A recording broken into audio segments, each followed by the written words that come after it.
everyone, and welcome to Bottom Line with Ronnie and Byron. We have a lot of news to get to you, and we're going to start with our elections for midterm. Our local elections took place this past week, and we have 2 new county commissioners for Jackson County and 2 new school board members. District 1 school board member race, we had Cephas Granberry against Samantha Engelbrandt, and that win went to Cephas Granberry. He won by 59%. Engelbrandt came in at 22%, and George Welch took 19%. So congratulations to Cephas Granberry on being the new school board member for District 1. Then we go on to District 5 school board member race, and that race was involving Michael Jackson and Dave Galloway. Michael Jackson came out the winner. He won with 66%, and Dave Galloway ended up with 34%. Congratulations, Michael Jackson. Then we'll move on to county commissioners. There were 2 races under the county commissioner. We had District 2, where we had Edward Crutchfield. Edward Crutchfield faced off with Peter Fortunato. Crutchfield pulled it off with 56%. Fortunato ended up with 44%. And then Donnie Branch in District 4 was the winner for county commissioner. Donnie Branch upset the incumbent, Eric Hill. Donnie Branch took 56%, and Eric Hill ended up with 44%. So again, congratulations to our new school board members, as well as our county commissioner. Eric Hill is no longer a county commissioner for District 4. All right, Byron, you got those results for our local election. I'm going to move on to some of the state elections. We did have state representative Shane Abbott, who defeated Vance Coley and Clint Pate. So congratulations to Shane Abbott. And then we had a congressional race in our area. We had the U.S. Senate, Val Demings.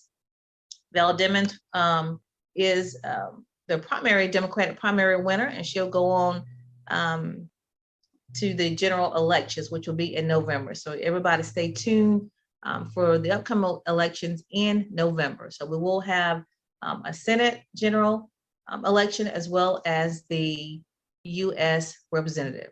Okay. All right. So now I want to go on to some local news that took place this week. We had a mistrial declared in a Janine Hall case. That case happened this week, and the jury was out.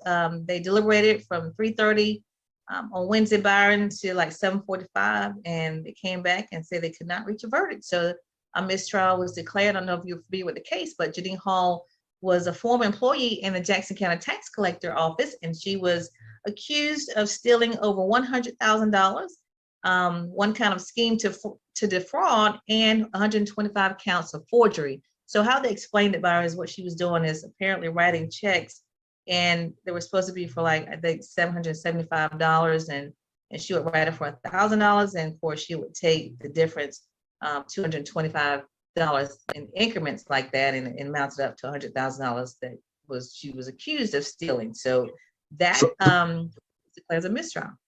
So she was accused of like skimming off the top a little bit. Exactly, that's what you say.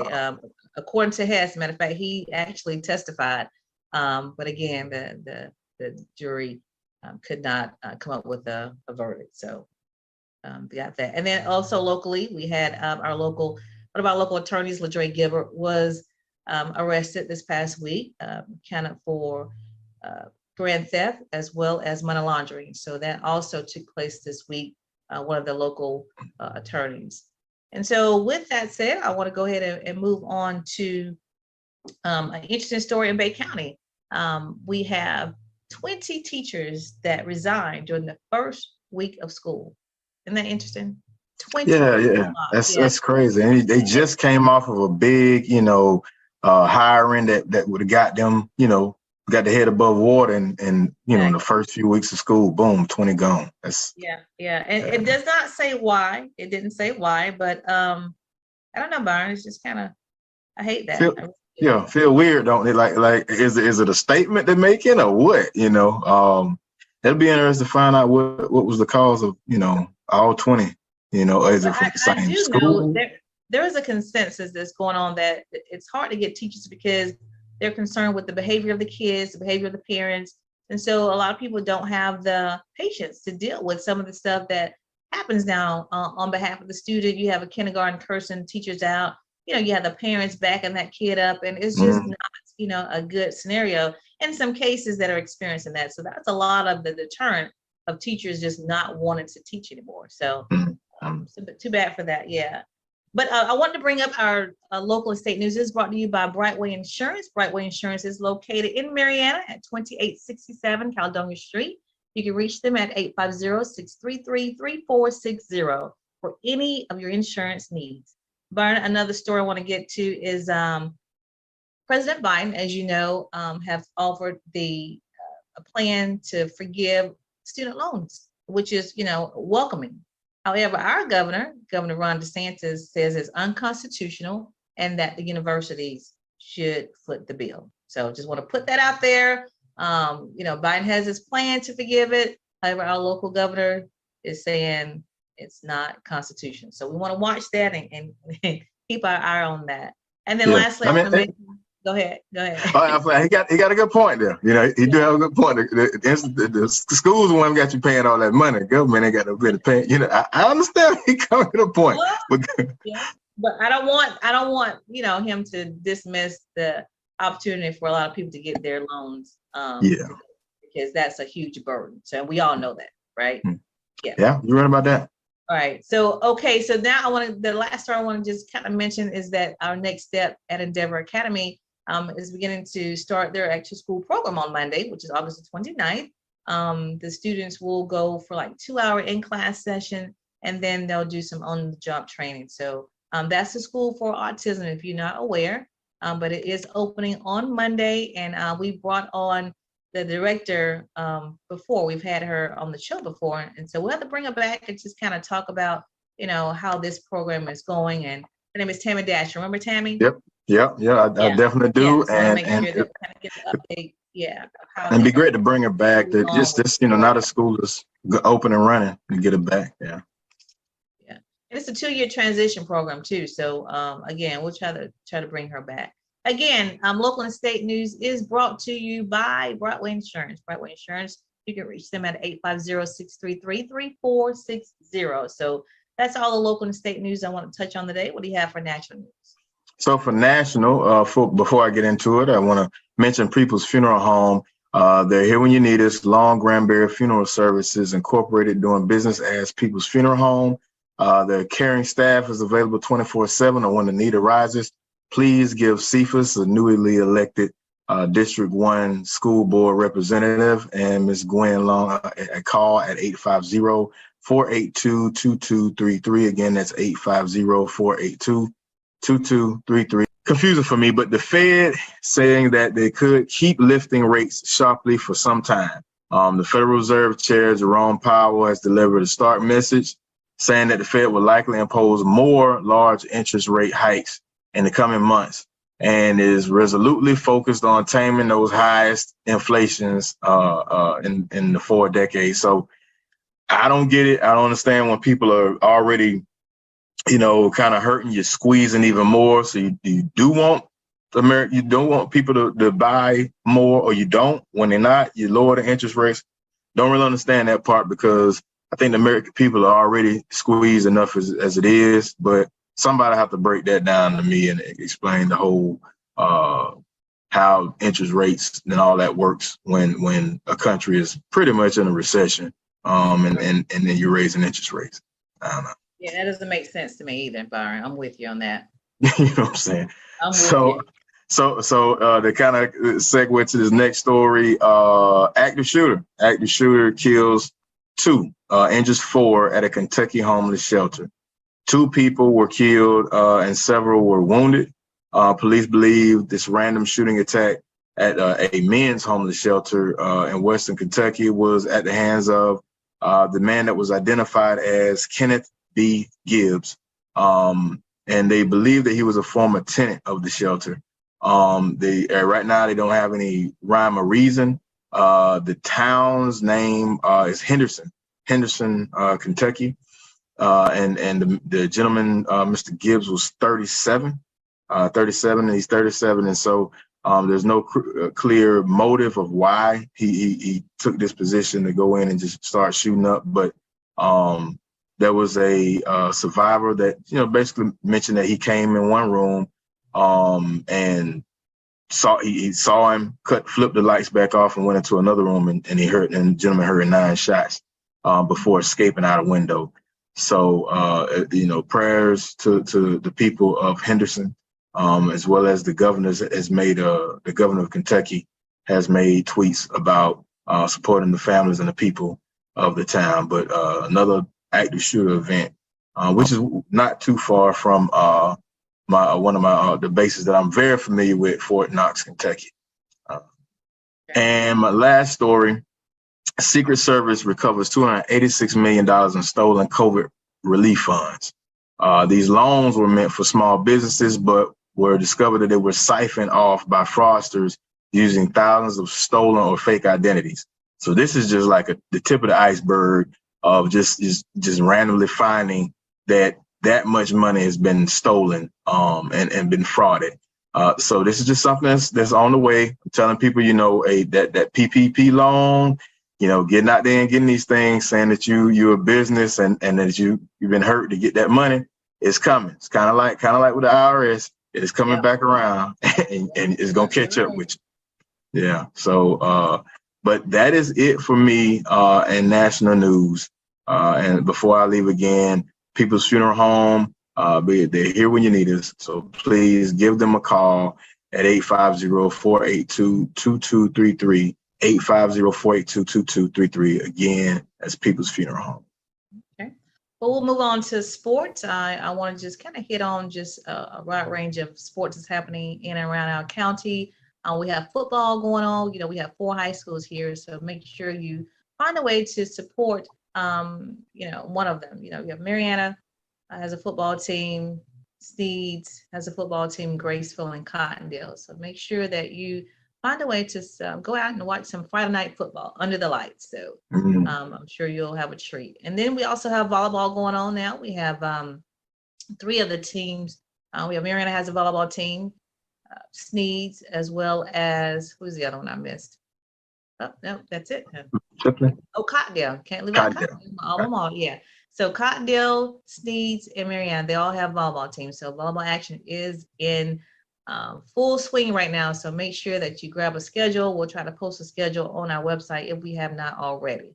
And then we also know that, your NFL is starting, Byron. We have some NFL games coming up this week. Yeah, I want to make sure that everybody, some of the preseason has started. So make sure that you know that. But we'll post that and we'll talk about some of our upcoming, local games. And I say local, I'm talking about like, the NFL teams in Florida, Jacksonville, Tampa. Yeah. And then of course, some of us like Atlanta. So we'll talk about that too. So, but just stay tuned and we'll bring you all the latest, scores and actions and highlights right here on Bottom Line with Ron and Byron. What do you have for entertainment? So real quick for entertainment, Michael Jackson's family is fuming after the musical title of The King of Pop is being attempted to be, kind of ripped away from him. So Rolling Stone just put out a tweet and saying basically Harry Styles is the new King of Pop. Now, don't get me wrong, I've heard a few Henry Styles songs. I'm like, okay, I ride with this, but that is nowhere in the same sport, let alone ballpark. It ain't even the same feel of level of Michael Jackson.